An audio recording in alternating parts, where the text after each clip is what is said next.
E aí pessoal, beleza?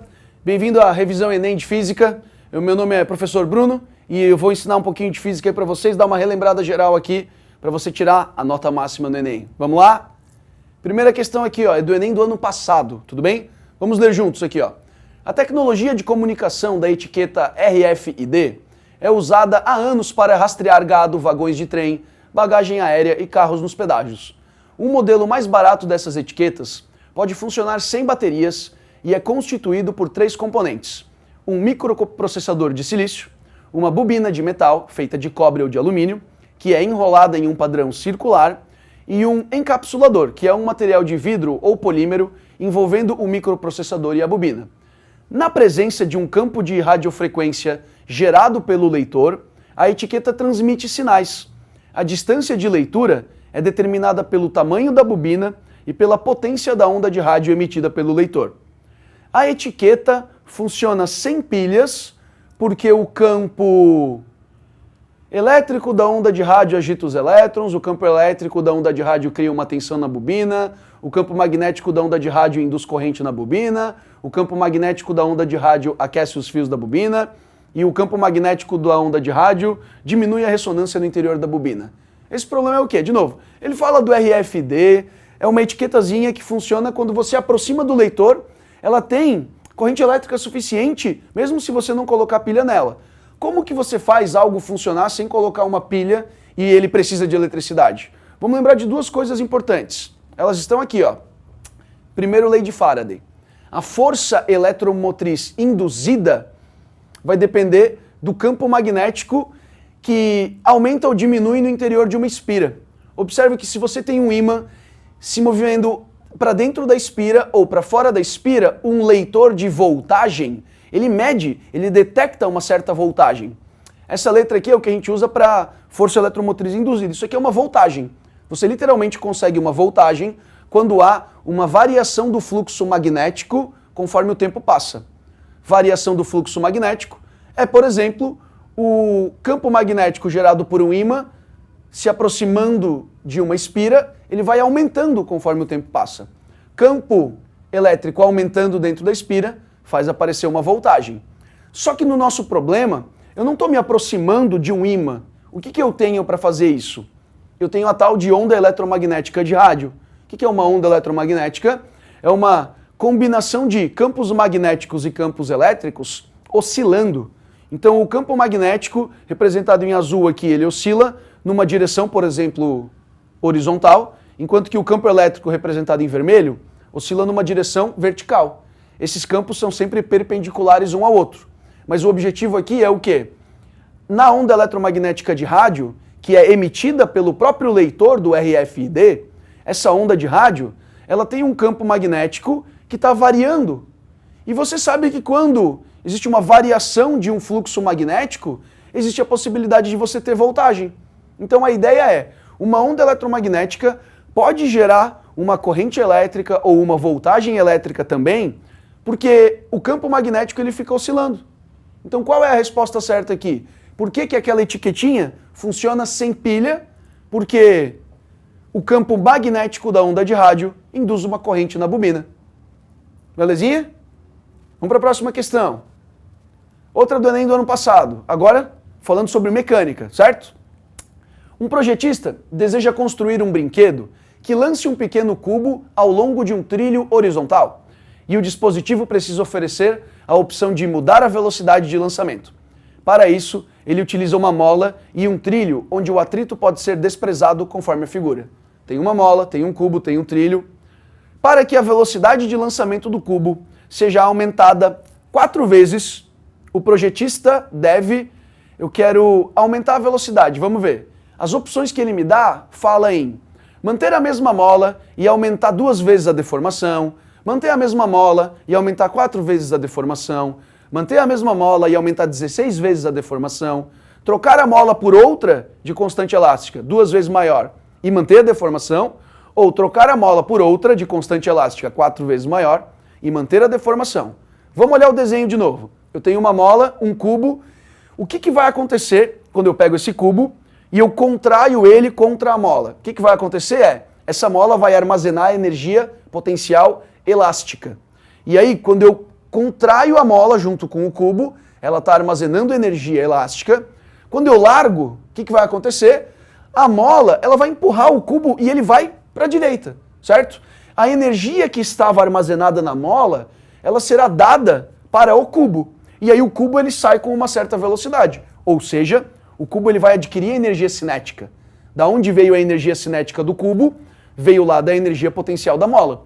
Isso é o que a gente chama de sistema conservativo, porque não tem atrito, está todo mundo na horizontal, a única força que vai fazer o cubo mudar a sua velocidade é a força elástica. Força elástica é uma força conservativa, assim como o peso e a força elétrica também são forças conservativas. Mas aqui é só a força elástica que faz o cubo mudar de velocidade, isso é um sistema conservativo. O que eu posso usar em sistemas conservativos? Conservação da energia mecânica. A energia mecânica é a soma da energia cinética com a energia potencial. Então, energia cinética e energia potencial antes do lançamento tem que ser igual a energia cinética mais energia potencial depois do lançamento, certo? Isso que é conservação de energia mecânica. Toda a energia mecânica antes tem o mesmo valor de toda a energia mecânica depois. Mas lá no início do lançamento, antes de lançar, eu comprimi a mola. Então eu tenho energia potencial elástica, mas o bloco ainda está parado. Então o que eu vou ter é só energia potencial antes do lançamento. Quando eu largo a mola ela vai esticar, ela vai voltar à posição de equilíbrio dela, mas em compensação o bloco ele vai sair com uma certa velocidade, por isso ele tem energia cinética. Qual é a equação de cada uma delas? Energia potencial elástica, kx² sobre 2, energia cinética, mv² sobre 2. Qual é o objetivo da pergunta? Ele falou, eu quero que a velocidade do bloco que sai lá da máquina seja 4 vezes maior. O que eu posso fazer? Velocidade está ao quadrado, né? Se eu quero aumentar a velocidade 4 vezes, eu preciso que o resultado total aqui aumente 4 vezes ao quadrado. Então eu poderia, por exemplo, fazer o K ficar 16 vezes maior, que é o 4 ao quadrado, se eu manter o mesmo x. Então uma das opções de manter, ou melhor, de fazer a velocidade ficar 4 vezes maior, 4 ao quadrado é 16, então uma das opções é aumenta o K 16 vezes e deixa o x igual. Você vai olhar nas alternativas. Não existe essa alternativa. Ele até fala, trocar a mola por outra de constante 2 vezes. Não, é pouco. Trocar a mola por outra de constante elástica 4 vezes maior. É pouco. Então vamos voltar. Trocar o K não é a minha solução. Quero fazer a velocidade ficar 4 vezes maior. Eu preciso fazer o x aumentar 16 vezes igual ao K? Não preciso, porque ele está ao quadrado também. Então, se você quer que o V fique o dobro, o x deveria ficar o dobro. Se você quer que o V fique 3 vezes maior, o x deveria ser 3 vezes maior. O que você quer? Que a velocidade fique 4 vezes maior. Então, o x tem que fazer o quê? Fica 4 vezes maior. E é isso que está nas alternativas, ó. Letra B, manter a mesma mola e aumentar 4 vezes a sua deformação. Como existe uma proporcionalidade aqui de que os dois estão ao quadrado, é só manter a mola. Se você contrair a mola, um x 4 vezes maior, você contrai ela 4 vezes mais, a velocidade automaticamente vai ficar 4 vezes maior. Resposta então, letra B. Tranquilinho? Próxima questão. Questãozinha sobre resistores, questão sobre eletrodinâmica, né? Olha só, muitos smartphones e tablets não precisam mais de teclas, uma vez que todos os comandos podem ser dados ao se pressionar a própria tela. Inicialmente, essa tecnologia foi proporcionada por meio de telas resistivas, formadas basicamente por 2 camadas de material condutor transparente que não se encostam até que alguém as pressione, modificando a resistência total do circuito, de acordo com o ponto onde ocorre o toque. A imagem é uma simplificação do circuito formado pelas placas, em que A e B representam pontes ou pontos onde o circuito pode ser fechado por meio do toque, né? Tem uma telinha, vou encostar, eu posso fechar o circuito no A ou no B. A pergunta dele é: qual é a resistência equivalente no circuito provocado por um toque que fecha o circuito no ponto A? Não vou fechar o circuito no ponto B, vou fechar o circuito no ponto A e eu quero a resistência equivalente. Esse circuitinho simples tem uma fonte de tensão, fornecendo uma certa voltagem para o sistema, e 4 resistores. Mas se você prestar atenção, aqui o caminho está aberto e aqui também. Ele falou que ele vai fechar o circuito somente no ponto A. Então o ponto B não vai ser fechado. A corrente elétrica que circula aqui no circuito, saindo aqui do positivo, chega aqui, se o A está fechado, a corrente elétrica ela pode descer e vir para a direita. Tem dois caminhos para a corrente elétrica. Quando ela chega no ponto A, a corrente, lembra que isso aqui está fechado, né? Ela não vai descer porque aqui não tem um caminho para ela seguir. Não tem como corrente elétrica ir para um lugar sem fim. Isso aqui está aberto, não tem uma conexão até o outro lado da bateria. Tem que ter uma conexão. Então, a corrente elétrica sai daqui, chega aqui, se divide, vai um pouco para baixo e um pouco para a direita. Aqui no ponto A ela volta para cá, elas vão se juntar aqui de novo e vão descer aqui e vão chegar e voltar para a bateria. Então, dos 4 resistores que estão ali, esse cara será totalmente ignorado, porque você não fechou o circuito em B. É como se ele não existisse, você não precisa dele. Tudo bem? Agora, o que sobrou? Sobrou esse resistor em paralelo com esse, porque a corrente se dividiu aqui e a mesma corrente se juntou aqui.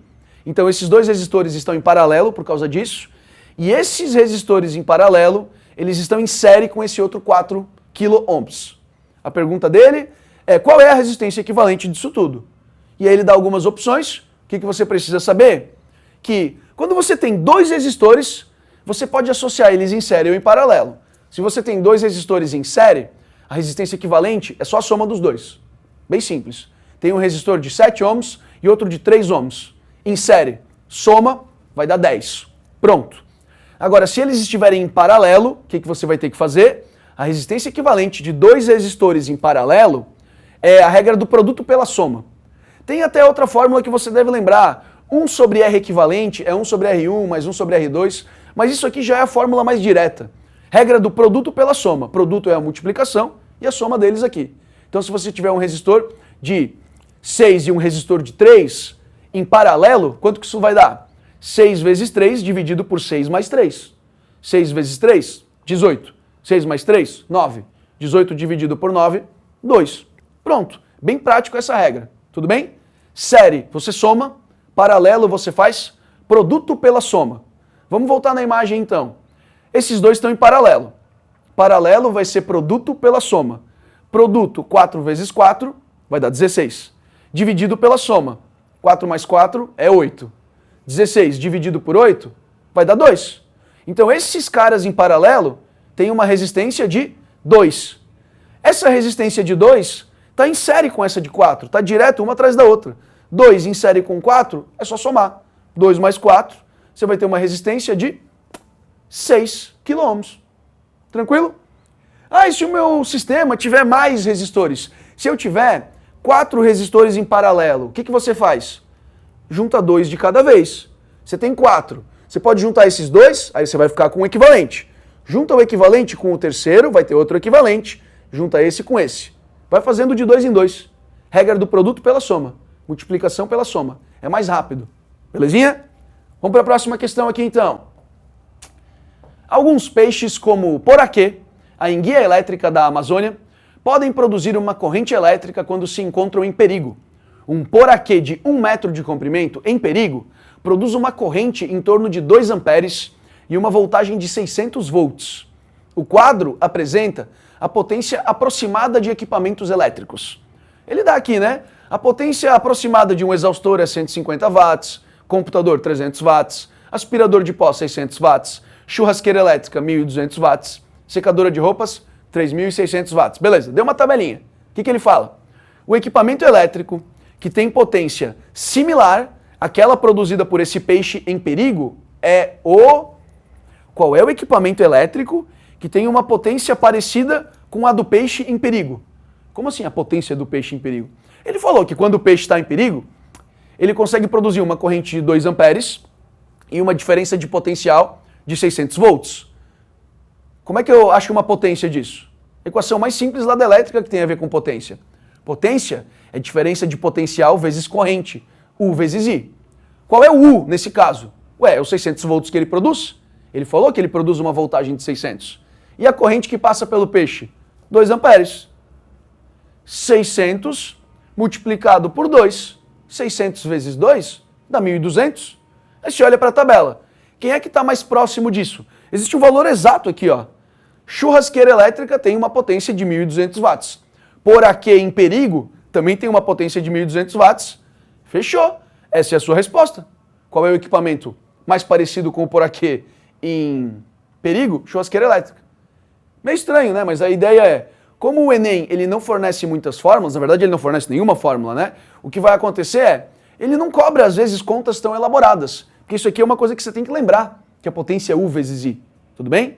Então, perguntinha simples, multiplica os dois, procura na tabela. Essa é aquela questão que você não pode errar. Nunca. Beleza? Vamos para a próxima aqui, ó. Ao pesquisar um resistor feito de um novo tipo de material, um cientista observou o comportamento mostrado no gráfico tensão versus corrente. Tem um gráfico. Tensão é a DDP, é a voltagem. Corrente é a sempre medida em amperes, né? Amperagem às vezes é chamada. Tá aqui. Isso aqui não é exatamente uma reta, tá? Ele é meio crescendo assim, meio parabólico talvez. Vamos ver. Após a análise do gráfico, ele concluiu que a tensão em função da corrente é dada pela equação V igual a 10I mais I quadrado. Quem é o V? É a tensão. Às vezes a gente usa a letra U para tensão, mas algumas provas, alguns vestibulares utilizam a letra V para tensão, mas é a mesma coisa, tá? Isso aqui é como se fosse U. Então, V igual a 10I mais I quadrado. Ele está dizendo que esse gráfico tem a ver com essa equação. O gráfico da resistência elétrica R do resistor em função da corrente é... Poxa, resistor em função da corrente. Aí ele te dá vários gráficos de resistência em função da corrente. Resistência em função da corrente. Como é que você vai saber se a resistência ela vai se comportar como uma linha horizontal, como uma linha horizontal um pouquinho maior, né, o valor é outro, como uma linha crescente, como uma parábola? De onde é que você vai tirar essa informação? Ele te deu isso aqui, ó. V é igual a 10I mais I quadrado. Qual é a relação entre V, R e I? É isso que ele está pedindo. A relação entre V, R e I. Vamos ver. Equação mais importante da elétrica é a primeira lei de Ohm. É aquela que fala que a resistência tem a ver com a diferença de potencial e a corrente. Normalmente a gente fala U igual a R vezes I, mas ele está usando a letra V, tudo bem? V igual a R vezes I. Ele perguntou como é que vai se comportar a resistência. Isola a resistência. Vai ficar V sobre I. Só que o V, quem é? Ele te deu a equação do V. Ele falou que o V é 10I mais I quadrado. Ué, o que você vai fazer agora? Você vai dividir por I? 10I dividido por I é 10. I quadrado dividido por I é I. Então ele te deu pronto quase que a resistência segue essa função matemática. A resistência é igual a 10 mais I. Volta lá para os gráficos. Resistência é igual a 10 mais I. Isso aqui é uma equação da reta, né? Não tem nenhum expoente aqui a não ser o 1, I elevado a 1, que não precisa escrever. Começa no valor 10, esse 10 é como se fosse o teu coeficiente linear, é o primeiro valor que vai aparecer no gráfico. Então, se o R é 10 mais I, tem que começar no 10 e crescer em linha reta. Começar no 10, não está crescendo, não pode ser esse. Começar no 10 não começou, começou no 0. Começou no 10, cresceu em linha reta. Isso aqui é uma possibilidade. Começou no 10, mas não cresceu em linha reta. Então você não precisa nem fazer nenhuma outra conta. Essa é a sua resposta. É um gráfico que combina com aquela equação, 10 mais I. Ele cresce de 1 em 1, né? Quando aqui é 1, ele vai ser 11. Quando for 2, vai ser 12. Quando for 3, vai ser 13. Quando for 4, vai ser 14. Ele cresce de 1 em 1. Por isso que a função é 10 mais I. Não é 2I ou 3I, é só I. Né? Então ele vai crescendo. Cada um número que tu aumenta aqui, ele aumenta um número da resistência também. Belezinha? Vamos para a próxima questão. O sonorizador é um dispositivo físico implantado sobre a superfície de uma rodovia, de modo que provoque uma trepidação e ruído quando da passagem de um veículo sobre ele, alertando para uma situação atípica à frente, como obras, pedágios ou travessias de pedestres. Ao passar sobre os sonorizadores, a suspensão do veículo sofre vibrações que produzem ondas sonoras, resultando em um barulho peculiar.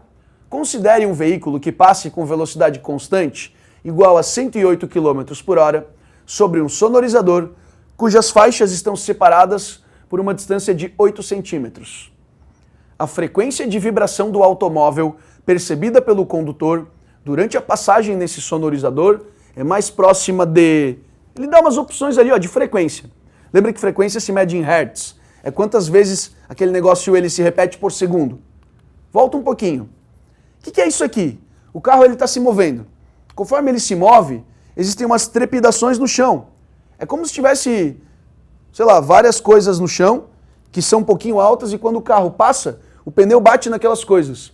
Quando o carro está rápido, você vai ouvir um barulho do tipo trrr, prrr, né? A roda vai passando e vai batendo em várias coisinhas ao mesmo tempo. Então ele faz um prrr.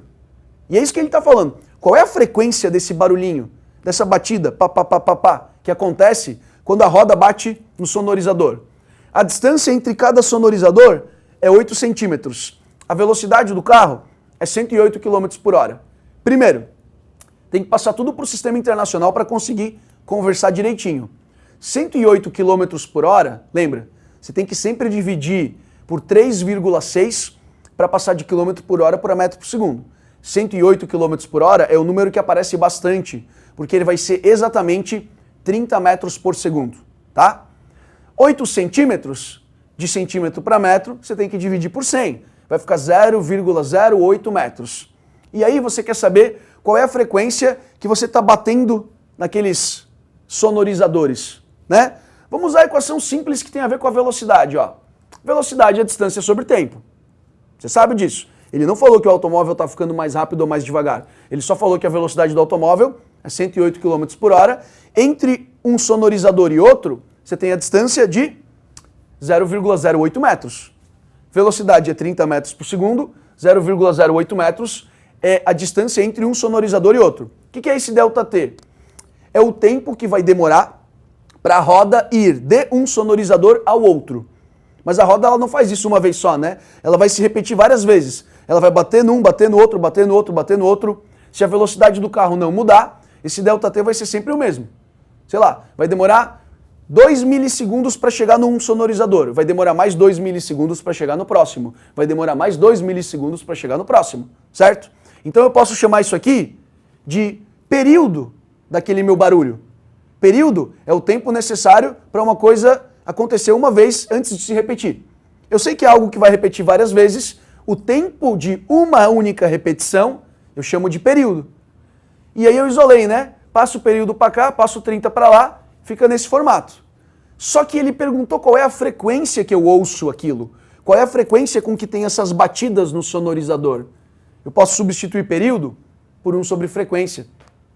E se eu quero a frequência, eu posso inverter tudo e vai ficar 30 dividido por 0,08 é frequência dividido por 1. Então a frequência, na verdade, é só fazer a velocidade e dividir pela distância entre os sonorizadores. Pega a velocidade do automóvel, divide pela distância entre os sonorizadores, você vai ter a frequência com que você ouve esse barulho. Esse prrr vai ter uma frequência de 375 Hz. Letra C. Belezinha? Certo? Vamos então para a última pergunta que a gente tem na nossa revisãozinha aqui, falar um pouquinho sobre alavancas, tá? As pessoas que utilizam objetos cujo princípio de funcionamento é o mesmo das alavancas, aplicam uma força chamada força potente em um dado ponto da barra para superar ou equilibrar uma segunda força chamada de resistente em outro ponto da barra. Por causa das diferentes distâncias entre os pontos de aplicação das forças potente e resistente, os seus efeitos também são diferentes. A figura mostra alguns exemplos desses objetos. Em qual objeto a força potente é maior do que a força resistente? Em qual da situação a força potente é maior do que a força resistente? Como assim? 5 situações. Um alicate serve para você o quê? Vamos pensar que um alicate ele serve para você segurar um fio e amarrar um fio, enrolar um fio de cobre, né? É usado por eletricistas em geral. Então, o alicate ele ajuda a, digamos, dobrar um fio. O fio você poderia dobrar com a mão, mas não é muito fácil. Então você usa um alicate, por quê? Você pode empurrar aqui atrás do alicate, lá tem um ponto de apoio e lá na frente é onde você vai colocar o fio. Então ele falou força potente e força resistente. A força resistente estaria aqui e a força potente aqui. Se aperta e lá você tem uma força diferente daquela que você fez aqui. O segredo é Quem está mais longe do ponto de rotação ou do ponto de apoio sempre é o valor menor. Quanto maior for o braço do teu alicate, menos força você precisa fazer para conseguir uma força maior lá do outro lado. Tudo bem? Então aqui, ó, no alicate, você faz menos força do que você tem lá do outro lado. Então a força potente é menor do que a resistente. Não é isso que ele quer. Ele quer uma força potente maior. Então ele quer um dos dispositivos em que você tem que aplicar mais força do que a resistência. Então, quebra-nozes. O ponto de apoio está aqui. Você vai colocar uma noz aqui no meio e você vai empurrar lá atrás. Você está empurrando longe do ponto de apoio. Você faz uma força menor, força potente menor. Não é isso. Abridor de garrafa. Você vai abrir a garrafa puxando lá atrás, o mais longe possível do ponto de apoio. A força também é menor. Carrinho de mão. Você tem a roda aqui, é onde está apoiado. Você coloca um peso no meio e você segura lá atrás. Você faz a força potente longe do ponto de apoio, ela é menor. Sobrou só a pinça, né? A pinça, ela é grudada lá atrás e você aplica a força no meio. E aí você segura algo na extremidade. Então a força resistente, que está mais longe, ela na verdade consegue ganhar da força potente. Você precisa aplicar uma força potente maior para segurar alguma coisa ali. Mas como em geral a pinça é feita para puxar cabelo, puxar pelo, você não precisa de uma força tão grande. Você só usa ela porque é mais fácil de segurar, né? Então aqui você tem que aplicar mais força do que você ganha lá na extremidade. Mas não tem problema, essa é a resposta. O objeto em que a força potente é maior do que a resistente é a pinça. Tá ali, pinça, letra A. Tranquilinho? Com essa revisão rápida aí, envolvendo vários conceitos, espero que você consiga se dar melhor ainda na sua prova do Enem. Beleza? Até mais!